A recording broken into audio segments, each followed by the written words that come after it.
हरे हरे।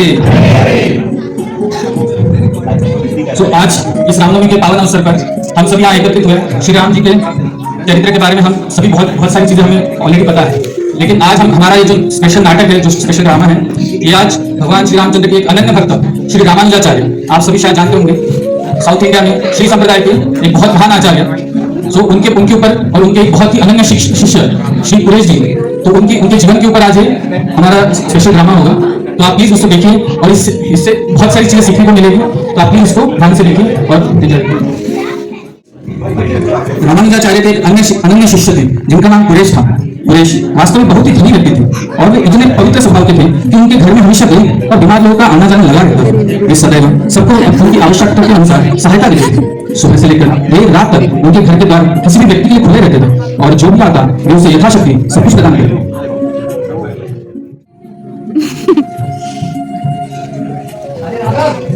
जल्दी से पानी लेके आओ। अरे आराम से पढ़िएगा काका, ठीक है? तो आराम से पढ़िएगा। पेट भर के आप ही का घर है, ठीक है? आराम से पानी। तो आप अरे काका आप ही का घर है, पेट भर के पढ़िएगा और घर वालों के लिए भी लेके जाइएगा, ठीक है? बहुत है। आराम से पानी।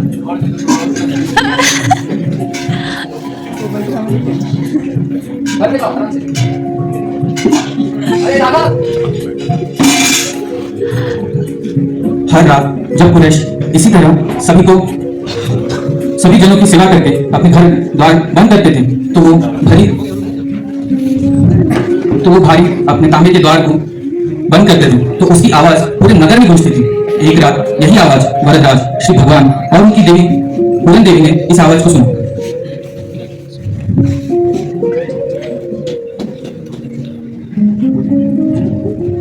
स्वामी, यह आवाज कैसी है? कौन इतनी रात को द्वार बंद कर रहा है? यह आवाज पुरेश के घर की। वो अपनी सेवा, गरीबों को भोजन देने का कार्य पूरा करके दरवाजा बंद कर रहा है। कितनी निष्ठा है उसमें, पर क्या उसे यहाँ बुलाया जाए? हाँ, समय आ गया है, उसे हमारे पास लाना होगा। उसी रात भगवान ने मंदिर के मुख्य पुजारी को स्वप्न में दर्शन दिए और आदेश दिया, पुरेश को तुरंत मंदिर में लेकर आओ।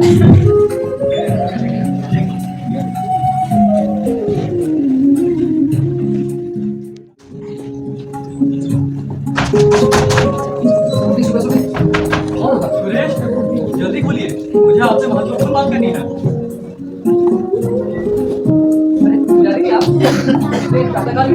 सब ठीक तो है? मैं कुशल हूँ, भगवान वरदराज की कृपा से मैं अत्यंत खुशी हूँ। आप बताइए, आप कैसे हैं? मैं तो ठीक हूँ, लेकिन यहाँ आने का कारण क्या है? कल रात्रि भगवान वरदराज ने मुझे अपने स्वप्न में यह आदेश दिया कि वे आपकी पूजा चाहते हैं, तब मैं आपको मंदिर ले आऊँ। अच्छा, लेकिन कैसे? उन्होंने कहा कि वे हर रोज आपके द्वार की आवाज सुनते हैं और वे आपकी सेवा भाव से अत्यंत प्रसन्न हैं। अतः मैं उनके आज्ञा का पालन करने आपके द्वार पे पधारा हूँ। हे भगवान, मैं कितना अधम, कितना पापी हूँ। मेरे कारण मेरे प्रभु को निद्रा में कष्ट आया। धिक्कार है मुझ पे। ये मेरा अहंकार ही है। मैं बस अपनी सेवा का गुणगान करना चाहता हूं। ऐसी सेवा का क्या लाभ जिससे मेरे प्रभु को कष्ट हो? मुझे यहाँ रहने का अधिकार नहीं। मैं यहाँ से चले जाऊंगा मैं यहाँ से। उसी दिन पुरेश और उसकी पत्नी ने अपनी संपत्ति, सुख सुविधाएं सब कुछ त्याग दिया और सीधे श्रीरंगम की ओर चल पड़े अपने गुरु श्री रामानुजाचार्य के पास।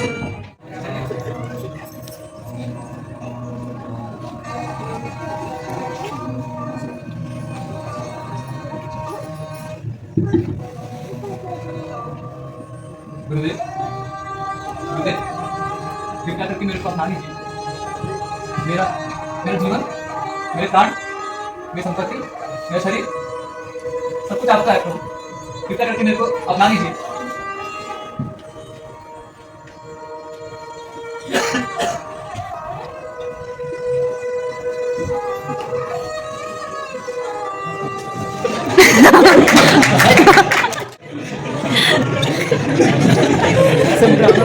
उसी क्षण क्षण के बाद कुरेश ने अपना जीवन रामानुजाचार्य की सेवा में समर्पित कर दिया। वो उनके सबसे विश्वसनीय शिष्य बन गए। अध्ययन, ग्रंथ रचना, मंदिर सेवा, हर कार्य में उनका योगदान अनमोल था। और इसी प्रकार इस छोटी सी घटना के कारण रामानुजाचार्य को एक महान शिष्य मिला। यतिराज रामानुजाचार्य के समय चोल देश पर एक अत्यंत निर्दयी और अधम राजा का शासन था, कुलोत्तुंग चोल। वह अपने कुल का कलंक था। ऐसा प्रतीत होता था कि मानो कलंक के समस्त दोष उसी व्यक्ति के अंदर हो। उसका एकमात्र उद्देश्य था संपूर्ण राज्य में अद्वैतवाद और मायावाद में परिवर्तन करना और उसी सिद्धांत को इस जगत का परम सत्य स्थापित करना। वह चाहता था कि उसके प्रत्येक राज्य का प्रत्येक व्यक्ति इसे स्वीकार करे। जो कोई इससे को अस्वीकार करता था वह उसे क्रूर अत्याचारों का शिकार बनाता था। विरोध करने वालों को ही वह केवल अपमानित और पीड़ित करता था, बल्कि अनेक बार उनको मृत्युदंड तक देता। हस्ताक्षर करो इस पत्र पर और विचार करो। हम में और भगवान में कोई अंतर नहीं है। यही परम सत्य है और इसके अलावा कोई दूसरा सत्य नहीं। हे राजन, ये तो सरासर गलत है। विष्णु और जीव में बहुत फर्क है। विष्णु तो साकार है, परम ब्रह्म है, सच्चिदानंद। चुप हो जाओ, तुम मुझे दिखाओगे? तुम ले जाओ से कारागृह में और इसे किस तरह दो, इतनी तरह दो कि अपनी किसी भीषण मांगे।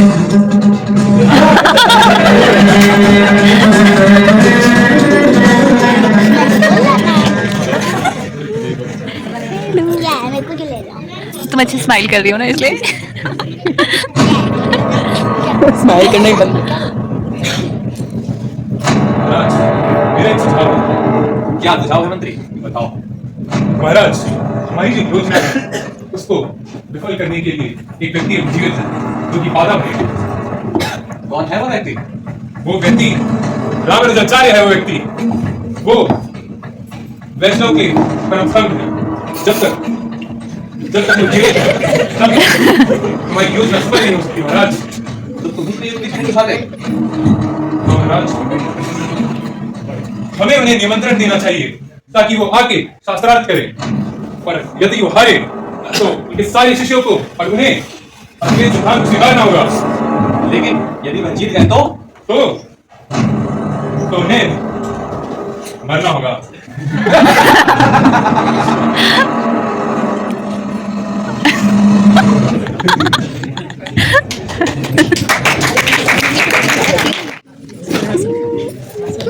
इस प्रकार राजा ने रामानुजाचार्य को शास्त्रार्थ का निमंत्रण देने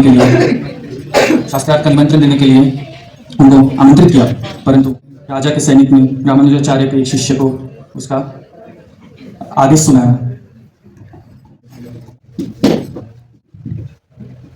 गुरुदेव, राजा का शिष्य आया था। राजा आपसे कांचीपुरम में मिलना चाहते हैं। राजा एक शास्त्रार्थ भी करना चाहते हैं। कृपया आप राजा के इस प्रस्ताव को स्वीकार करें, ऐसा दूत ने कहा है। एक भक्त का कर्तव्य है कि वह शास्त्रों में दिए गए सत्य को प्रकाशित करे, जन कल्याण के लिए भगवत भक्ति को प्रचार करे। यदि इस शास्त्रार्थ के माध्यम से मैं एक जीवात्मा के हृदय में भगवत ज्ञान का प्रकाश कर पाया तो ये मेरा सौभाग्य हो। मैं अवश्य आऊँगा। ये भगवान का दिव्य उद्देश्य प्रतीत होता है। मैं आपका आभारी हूँ, आपने मुझे ये संदेश दिया। धन्यवाद। गुरुदेव की जय। गुरुदेव, आप वहां मत जाइए गुरुदेव। वो राजा बहुत क्रूर है। मुझे ऐसा भरोसा है कि वो आपको धोखा देकर आपको मारने की चेष्टा करेगा। कृपया वहां मत जाइए। कुरेश, तुम नहीं जानते, ये शरीर नश्वर है, शर्भंग है और इसका सिर्फ एक ही मूल्य है अगर हम इसे भगवत सेवा में समर्पित कर सकें। यदि मैं वहां गया और मुझे अपने प्राण भी त्यागने पड़े पर भगवान का प्रचार हो सका और किसी एक जीवात्मा का उद्धार हो सका तो ये मेरा परम सौभाग्य है। गुरुदेव, कृपया करके आप मेरे से ये अवसर मत छीनिए। आपका जीवन कितना मूल्यवान है। अभी तो आपको कितनी सारी जीवात्माओं का उद्धार करना है। मैं तो एक तुच्छ प्राणी हूं। अगर मैं अपना देह आपकी सेवा में लगा पाया तो ये मेरे लिए परम गौरव की बात होगी। कुरेश, तुम एक गृहस्थ हो। तुम्हें तुम्हारे परिवार की देखभाल करनी है। तुम्हारा परिवार तुम पर निर्भर है। मैं एक सन्यासी हूँ। मेरे लिए जीवन और मरण समान है। कृपया करके ऐसा ना कहिए गुरुदेव। ये अवसर मेरे से ना छीनिए। आपकी सेवा करना मेरे लिए परम गौरव की बात है। कृपया करके आप मेरे को जाने दीजिए, मैं आपकी जगह जाता हूँ। कुरेश, अगर तुम इसे अपनी सेवा मानते हो, यदि तुम इसे अपना कर्तव्य मानते हो, तो जाओ, मैं तुम्हें आज्ञा देता हूँ। भगवान तुम्हारी सहायता करेंगे, पर याद रखना, वैष्णव का जीवन सुख भोगने के लिए नहीं होता, अपितु भगवान और उनके भक्तों की सेवा के लिए होता है। अगर तुम ये अपने हृदय में स्थापित करते रहोगे और इसको अपने हृदय में स्थित रखोगे, तो कोई भी विपत्ति, कोई भी दुख तुम्हारे विचलित नहीं कर पाएगा। जाओ कुरेश, जाओ।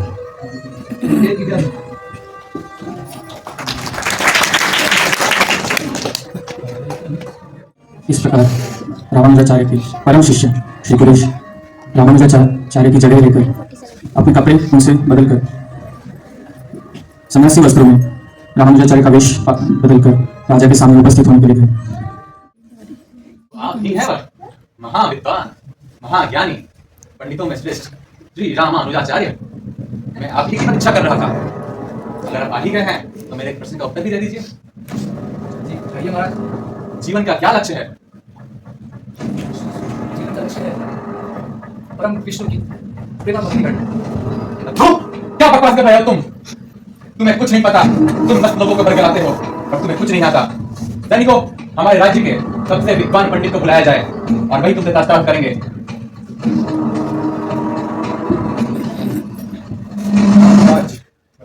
हे पंडित श्रेष्ठ, कृपया आप इनसे शास्त्रार्थ करें और इन्हें शास्त्रार्थ में हराकर अद्वैत सिद्धांत की स्थापना करें। आचार्य, बताइए परम सत्य क्या है? उसका स्वरूप कैसा है?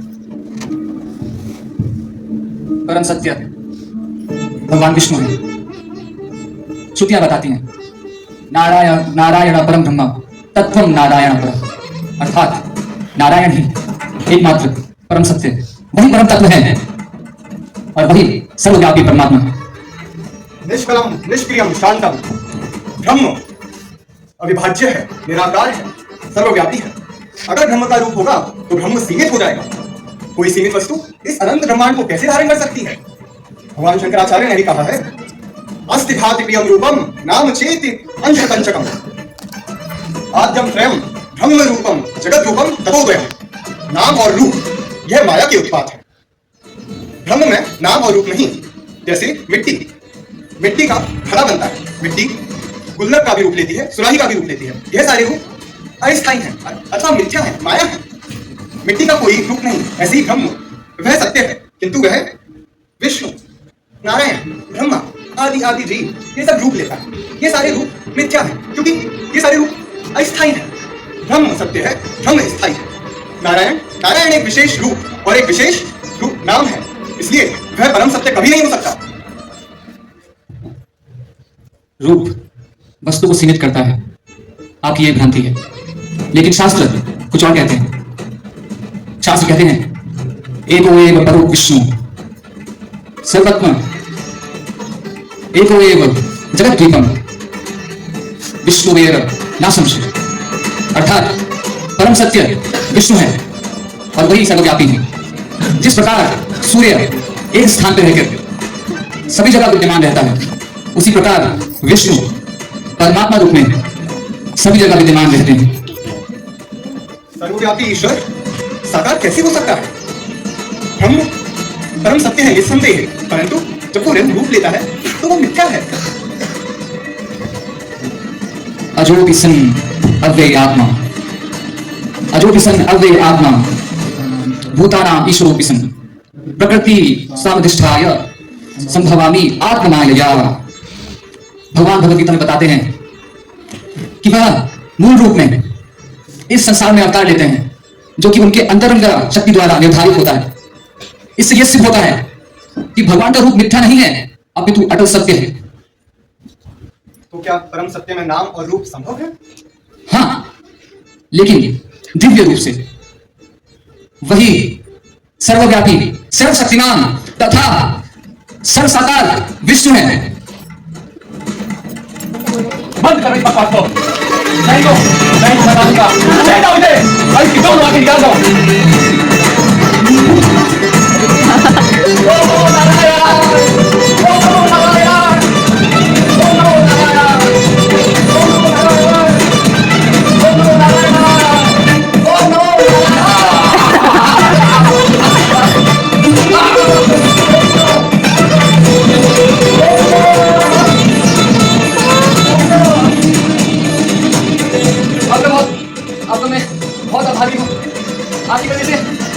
आपकी सेवा कर पाया, मैं आपकी कैसे सेवा कर सकता हूँ?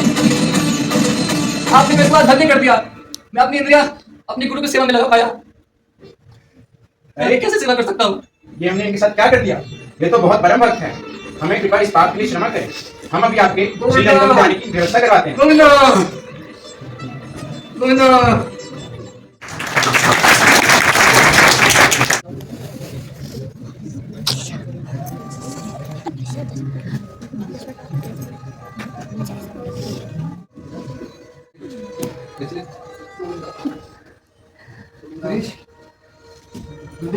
सुरेश, तुमने ये क्या किया? तुम्हारे नेत्र, तुमने मेरी रक्षा के लिए अपने नेत्र नौछावर कर दिए। तुम्हारा ये त्याग, तुम्हारी गुरु भक्ति, तुम्हारी अटूट निष्ठा, इससे सुंदर कुछ नहीं हो सकता। तुम्हारा मैं सदैव ऋणी रहूंगा। तुमने क्या किया सुरेश?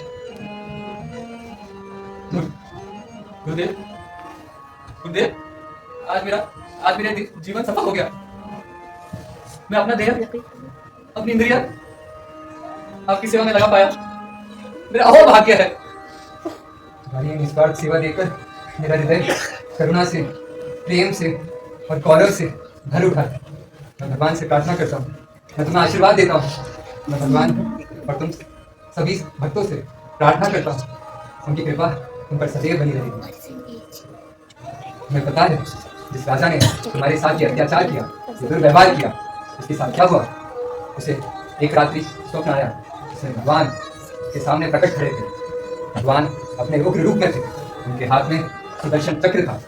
भगवान अपने भक्त के अत्याचार को देखकर बहुत क्रोधित थे। भगवान ने अपने सुदर्शन चक्र को उस राजा की ग्रीवा पर वार किया। राजा कांपते हुए स्वप्न से जागा, वह भयभीत था।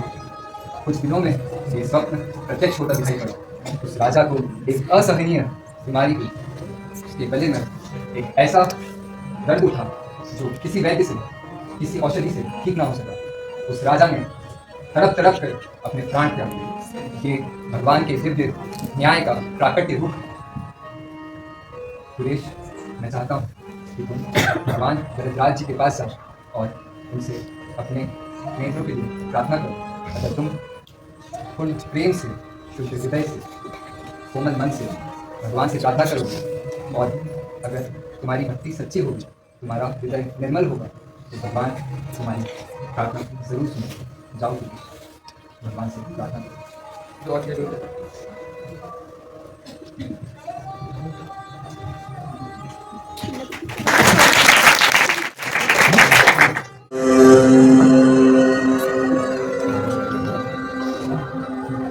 बहुवत्स, तुम्हें क्या चाहिए? हे प्रभु, मेरी बस एक ही विनती है कि जिन लोगों ने भी मेरे को प्रताड़ित किया, उन्हें आप क्षमा कर दीजिए।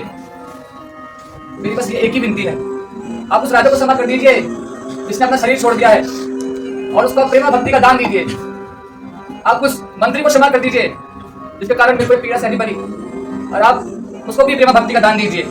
मेरी बस यही प्रार्थना है, मैं और कुछ नहीं चाहता। तथास्तु, मैंने उन सबको क्षमा कर दिया है। क्या तुम्हें कुछ और भी चाहिए? हे प्रभु, मेरे को इसके सिवा और कुछ नहीं चाहिए। मैं आपका बहुत बहुत रेडी।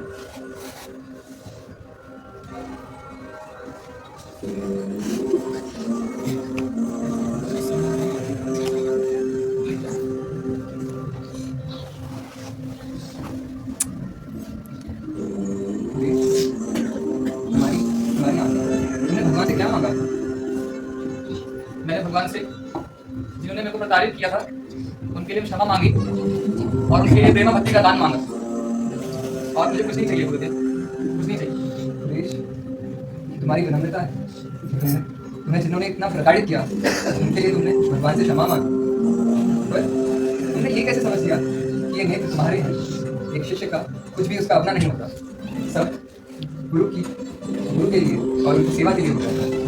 तुम्हारे नेत्र मेरी संपत्ति है, तुम फिर से भगवान भरद्वाज जी के पास जाओ और मेरी संपत्ति उनसे मांगो।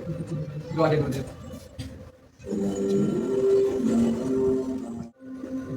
आओ प्रिय पुरेश, बताओ तुम्हें क्या चाहिए? हे वरदराज, हे जगत के स्वामी, कृपया करके आप मेरी गुरु की संपत्ति मेरे को लौटा दीजिए ताकि मैं उनकी अच्छे से सेवा कर सकूं। तथास्तु।